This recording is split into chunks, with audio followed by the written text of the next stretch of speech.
నమస్కారం అండి. నా పేరు డాక్టర్ ధర్మతేజ. నేను మెడికల్ గ్యాస్ట్రోఎంటరాలజిస్ట్ని, కేఎస్ఎల్ హాస్పిటల్, రాజమండ్రి. ఇవాళ మనం కొలనోస్కోపీ అంటే ఏంటో దాని గురించి తెలుసుకుందాం. కొలనోస్కోపీ అంటే ఏమిటి, కొలనోస్కోపీ ఎవరికి చేస్తారు, ఎందుకు చేస్తారు, కొలనోస్కోపీ ఎలా చేస్తారు, చేసేటప్పుడు ఎటువంటి జాగ్రత్తలు తీసుకోవాలి, కొలనోస్కోపీ సురక్షితమైన ప్రొసీజర్ అయినా, చేసేటప్పుడు ఎటువంటి ఇబ్బందులు ఏమైనా ఉంటాయా, ఫ్యామిలీ కోలన్ క్యాన్సర్ స్క్రీనింగ్ అంటే ఏమిటి, పెద్ద ప్రేగు యొక్క వ్యాధులు తెలుసుకోవడానికి కొలనోస్కోపీ ఒక్కటే మార్గమా లేదా వేరే ఇతర పరీక్షల ద్వారా తెలుసుకోవచ్చా అనే దాని గురించి తెలుసుకుందాం. కొలనోస్కోపీ అంటే ఒక పైపు చివర కెమెరా మరియు లైట్ అనేది ఉంటుంది.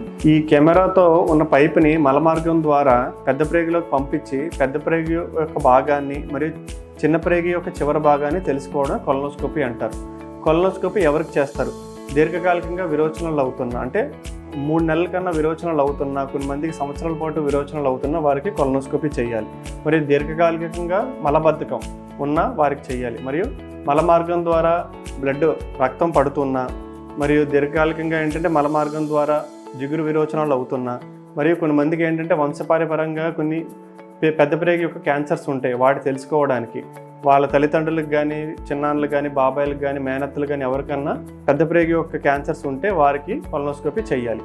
మరియు కొన్ని సందర్భాల్లో రక్తహీనత, రక్తం తగ్గిపోతూ ఉంటుంది అనమాట. కారణం తెలియకుండా తగ్గిపోతున్న వారికి కూడా కొలనోస్కోపీ మరియు ఎండోస్కోపీ చేసుకుంటే వాటి కారణం తెలుసుకోవచ్చు. కొలనోస్కోపీ ఎలా చేస్తారు, చేసే ముందు ఎటువంటి జాగ్రత్తలు తీసుకోవాలి? కొలనోస్కోపీ చేసే ముందు రోజు పెగ్ అనే పౌడర్ కానీ లిక్విడ్ కానీ ఇస్తాం. అది వాటర్లో కలుపుకుని తాగిన తర్వాత నీళ్ళ విరోచనాల్లాగా అవుతాయి. ఒక 7 నుంచి 10 సార్లు నీళ్ళ విరోచనాల్లో అవుతాయి. అయిన తర్వాత పెద్ద ప్రేగు అంతా శుభ్రం అవుతుంది.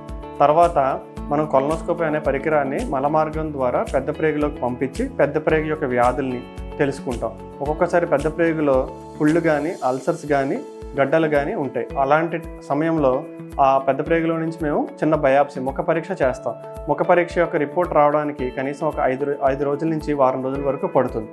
ఈ లోపల ఒక్కొక్కసారి చిన్నగా గడ్డలు ఉంటాయి. అలాంటివన్నీ కూడా మనం ఆ సమయంలోనే కొలనోస్కోపీ ద్వారా తొలగించవచ్చు. ఒక్కొక్కసారి ఈ పెద్ద ప్రేగులో ఉన్న గడ్డలు పెరిగి తర్వాత క్యాన్సర్గా మారే అవకాశం ఉంటాయి. కాబట్టి చిన్నగా ఉన్నప్పుడే వాటిని రిమూవ్ చేసుకుంటే ఎటువంటి ఇబ్బంది ఉండదు. కొలనోస్కోపీ అనేది చాలా సురక్షితమైన ప్రొసీజర్ అండి. ఈ కొలనోస్కోపీ చేసేటప్పుడు ఏమవుతుందంటే మేము కొద్దిగా గాలి ఇస్తాం అనమాట, ఎయిర్ అనేది ఇస్తూ ఉంటాం. ఒక్కొక్కసారి CO2 ఇస్తాం. ఇచ్చినప్పుడు ఏమవుతుందంటే ప్రేగు అనేది కొంచెం ఉబ్బుతుంది అనమాట. బాగా కనపడడానికి మేము కొంచెం గాలి ఇస్తూ ఉంటాం అనమాట. ఆ గాలి ఇచ్చినప్పుడు ఏమవుతుందంటే పొట్ట ఉబ్బరం రావడం వల్ల కొన్ని మందికి పొట్ట ఉబ్బరంగా ఉంటుంది అనమాట. సో దీని ఏంటంటే ఈ పరీక్ష చేసేటప్పుడు ఇది ఒక ఉబ్బరం ఉంటుందండి. కొన్ని మంది కొద్దిగా నొప్పి కూడా రావచ్చు. మనం పరీక్ష అయిపోగానే వెంటనే ఈ ఉబ్బరం కానీ నొప్పి కానీ తగ్గిపోతుంది. కొన్ని మంది ఇది కూడా తట్టుకోలేని వారికి ఏం చేస్తామంటే కొద్దిగా మత్తిస్తాం. షార్ట్ GA అనమాట, జనరల్ ఎనస్థీషియా అనేది చిన్న మత్తిస్తాం. ఒక 10 నుంచి 15 నిమిషాల పాటు ఆ మత్తు ఉంటుంది అనమాట. ఆ మత్తు ఇచ్చిన టైంలోనే మనం కొలనోస్కోపీ అనే పరీక్ష చేసుకుని తర్వాత మత్తు వదిలేయగానే ఈ కొలనోస్కోపీ పరీక్ష కూడా అయిపోతుందండి. తర్వాత 1 గంట పాటు అబ్జర్వ్ చేసి వారిని అదే రోజు ఇంటికి పంపిస్తాం. సో కొలనోస్కోపీ అనేది చాలా సురక్షితమైన ప్రొసీజరు, ఎటువంటి ఇబ్బందులు కూడా ఉండవు. కోలన్ క్యాన్సర్ స్క్రీనింగ్ అంటే ఏమిటి? కొన్ని మందికి వంశపారంపర్యంగా క్యాన్సర్స్ అనేవి వస్తుంటాయండి.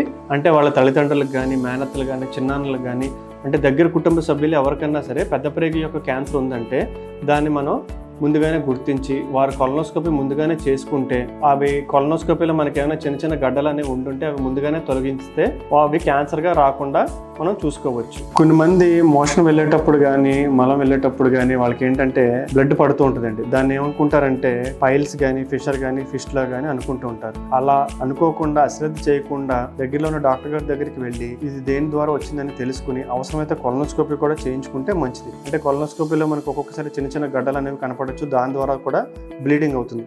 ఈ కొలనోస్కోపీ అనే పరీక్ష ద్వారా కూడా మనకి పైల్స్, ఫిషర్ అనేది కూడా తెలుస్తూ ఉంటుంది.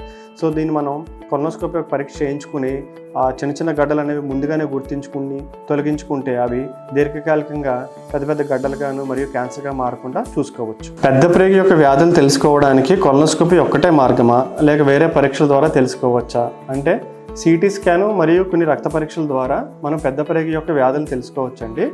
CT స్కాన్ ద్వారా ఏం జరుగుతుందంటే ప్రేగు యొక్క వాపు కానీ, ప్రేగులు ఏమైనా గడ్డలు ఏమైనా ఉంటే తెలుస్తూ ఉంటాయి.